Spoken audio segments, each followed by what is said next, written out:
हमारे आसपास की दुनिया में ना लगभग हर चीज को दो हिस्सों में बांटा जा सकता है, धातु और अधातु।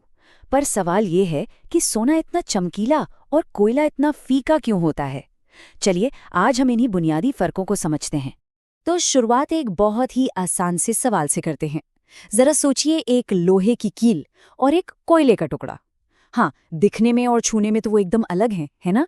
पर उनके बीच का सबसे बड़ा, सबसे बुनियादी फर्क क्या है?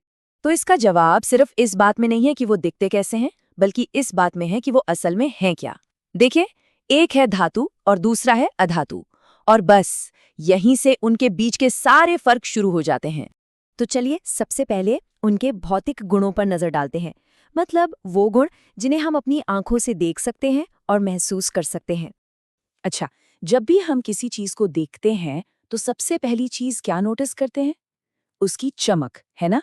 इसी चमक को वैज्ञानिक भाषा में द्युति या लस्चर कहते हैं, और यहीं पर हमें पहला बड़ा फर्क देखने को मिलता है।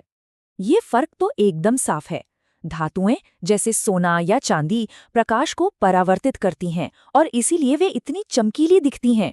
वहीं दूसरी तरफ अधातुओं की सतह अक्सर फीकी होती है, उनमें कोई खास चमक नहीं होती। चमक की बात तो हो गई, अब आते हैं मजबूती पर, यानी उनकी कठोरता पर। और ये भी एक बहुत बड़ा फर्क है। धातुएं जो होती हैं वो आमतौर पर काफी कठोर और मजबूत होती हैं। अरे जरा सोचिए, बड़े बड़े पुल और इमारतें धातुओं से ही तो बनती है। लेकिन इसके बिल्कुल उलट अधातुएं जैसे कोयला या सल्फर वो अक्सर भंगुर होती हैं। मतलब जरा सा जोर पड़ने पर टूटकर बिखर जाती हैं। अच्छा, अगला जो गुण है वो थोड़ा अलग है, और इसका ताल्लुक है आवाज से। कभी स्कूल की घंटी की आवाज सुनिए। जब किसी धातु पर चोट की जाती है तो उसमें से एक गूंजने वाली आवाज निकलती है। इसी को ध्वन्यात्मकता कहते हैं। लेकिन अगर किसी अधातु पर मारेंगे तो बस एक थप जैसी दबी हुई आवाज आएगी, कोई गूंज नहीं। तो ठीक है, ये तो हो गए बाहरी गुण। अब जरा कुछ ऐसे गुणों की बात करते हैं जो दिखते तो नहीं पर हैं बहुत जरूरी। मतलब ऊर्जा और बिजली के साथ इनका कैसा बर्ताव है। इसमें सबसे पहले आती है चालकता, यानी ऊष्मा और बिजली को अपने अंदर से गुजरने देने की इनकी क्षमता। और ये गुण हमारे आज के जीवन के लिए बहुत ज्यादा महत्वपूर्ण है। तो सबसे जरूरी बात ये है कि धातुएं जो हैं वो गर्मी और बिजली की बहुत अच्छी सुचालक होती हैं। यही वजह है कि बिजली के तार तांबे के बनते हैं और खाना पकाने के बर्तन धातु के।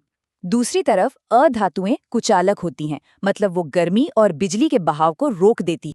चलिए अब थोड़ा और गहराई में चलते हैं। बात करते हैं इनके मौलिक विद्युत आवेश की। ये वो चीज है जो तय करती है कि ये रासायनिक तौर पर कैसा व्यवहार करेंगे।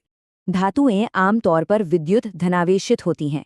इसका मतलब ये है कि रासायनिक प्रतिक्रियाओं में ये अपने इलेक्ट्रॉन आसानी से खो देती हैं। और अधातुएं वो होती हैं विद्युत ऋणावेशित, मतलब वो इलेक्ट्रॉन हासिल करती हैं। तो चलिए, अब तक हमने जो भी बातें की उन सबको एक साथ देखते हैं और एक नज़र में इन सारे बड़े फर्कों को समझ लेते हैं। साथ ही कुछ और जरूरी पॉइंट्स पर भी ध्यान देंगे। ये सारी जानकारी, ये सारे फर्क जिनकी हमने बात की वो इसी टेबल पर आधारित है।